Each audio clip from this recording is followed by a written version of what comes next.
Today we're going to be exploring part of the Weg Trail that goes from the Bodensee to the Königssee through the Bavarian Alps. I wasn't able to find much about this trail in English on YouTube. It also doesn't show up on bikepacking.com, which surprised me. It's a trans-alpine hike that was named after King Maximilian II of Bavaria, who was the first one to do it back in 1858. The full route is around 400 miles with over 54,000 feet of elevation change. It's intended to be a hiking trail, but it's also popular as a mountain biking trail. I don't own a mountain bike, but I did bring my gravel bike. I'm curious to see if this route has any potential as a hike-a-bike adventure. With this being at the foothills of the Alps, I don't think it should get too extreme. We're going to be doing section 3 of the route, which is supposed to be the easiest. It runs from Bad Hindelang to Füssen. It's only 25 miles long with 3,000 feet of elevation. But first, we have to roadie our way over from Sonthofen to Bad Hindelang to find the trailhead. After a quick stop at the bakery, this ride's going to be fueled by pretzels and protein bars.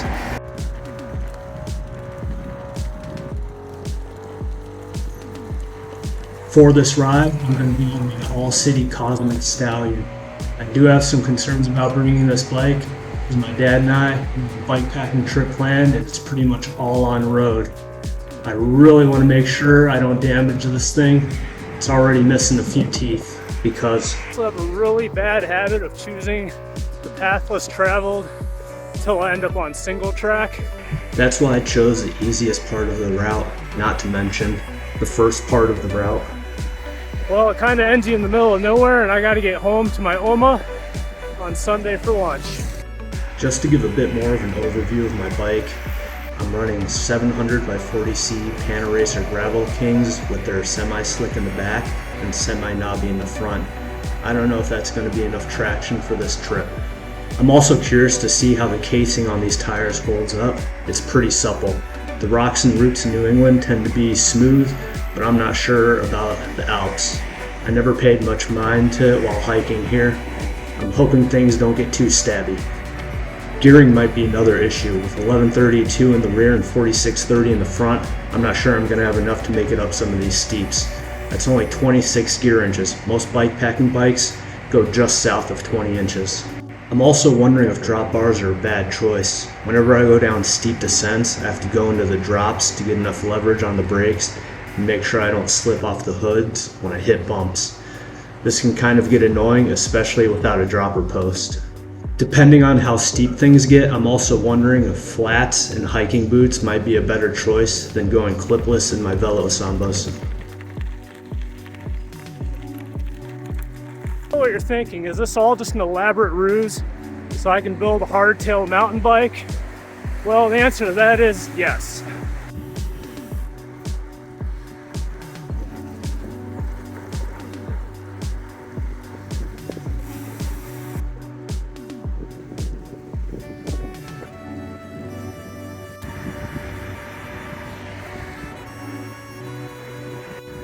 If you ever really want to go on a nice hike, that up there leads to the Schrecksee, probably one of the best views in Germany.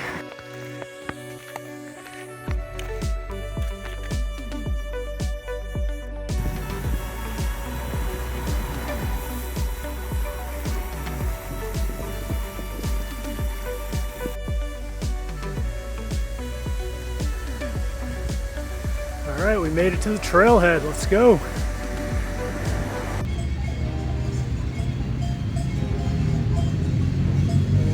Only like 800 meters in and I'm already in my dancing gear.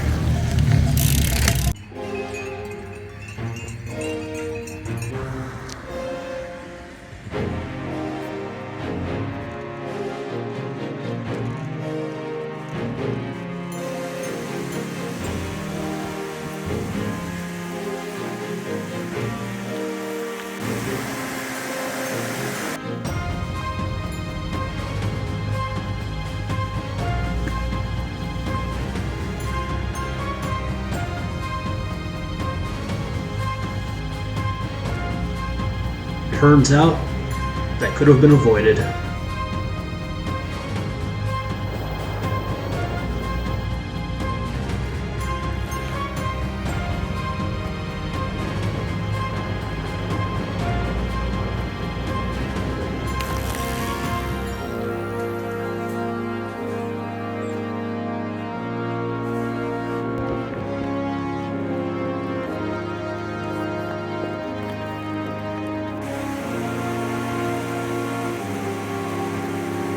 Definitely gonna have to find somewhere to go hippo mode.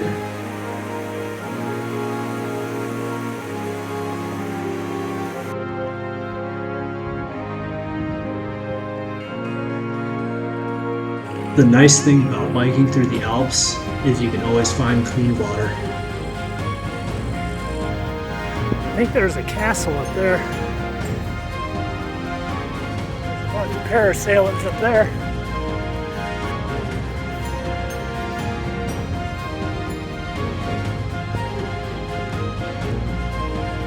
The trail goes that way. I think if we go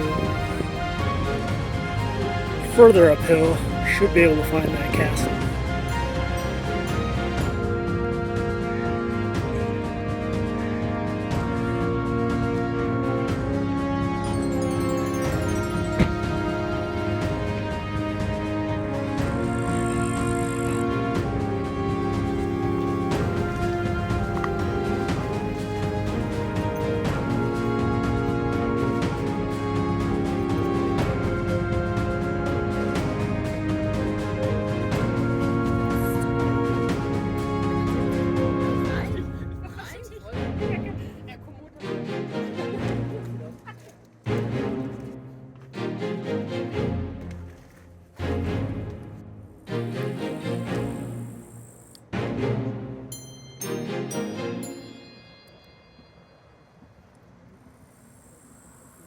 I gotta admit, I was a little tentative bombing down this hill.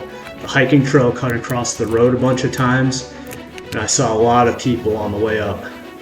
Germans are known to be pretty introverted, so I was surprised by how many people came up to me and made comments after I'd ridden my bike up the hill. As soon as I got to the top, an old man excitedly came up to me and asked if I knew what my heart rate was at. I said, I don't know, and I'm not sure I want to know. He said, I bet it's 180. Probably feels like you're about to have a heart attack. My favorite comment though definitely came from this little kid talking to his dad. He said, that looks really hard, but I bet it's going to be awesome on the way down. He was right.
Well, that's the end of the detour. Let's get back to the main quest.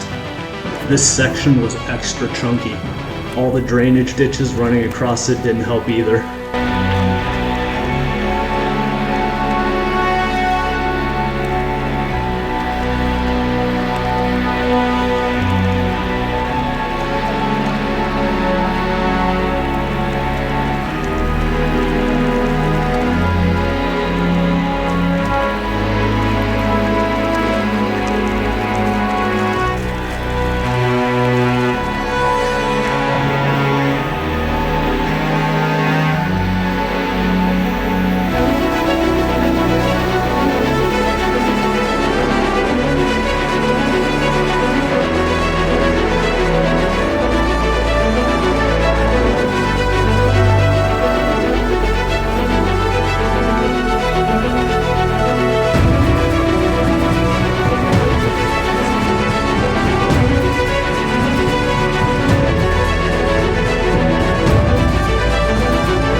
Alright, we made it to Füssen, but we're going to make a quick detour to Neuschwanstein so we can do our bike review.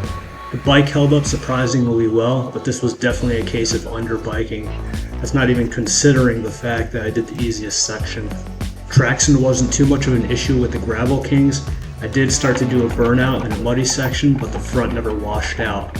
I wouldn't have minded wider tires though, to protect the rims from some of the bigger impacts. The casings weren't an issue either.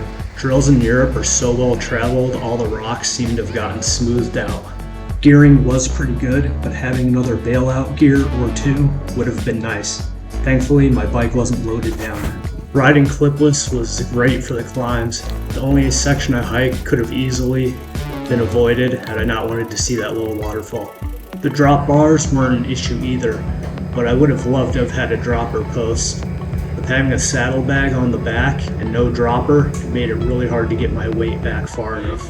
A slacker head tube angle could have helped with that as well. It felt like the head tube was over the axle in some of the steeper areas. There's another trail in this area called the Bodensee Königssee Radweg, also known as the Lake Constance Königssee Cycle Path. I think this bike would have been a much better fit for that trail. Overall, I had a really great time on this ride, and I'm glad I did it. With the addition of having the bike from Sonthofen to Bad Hindelang to get to the trailhead, and the little detour to Neuschwanstein, the ride ended up being 36 miles with 3,300 feet of elevation change.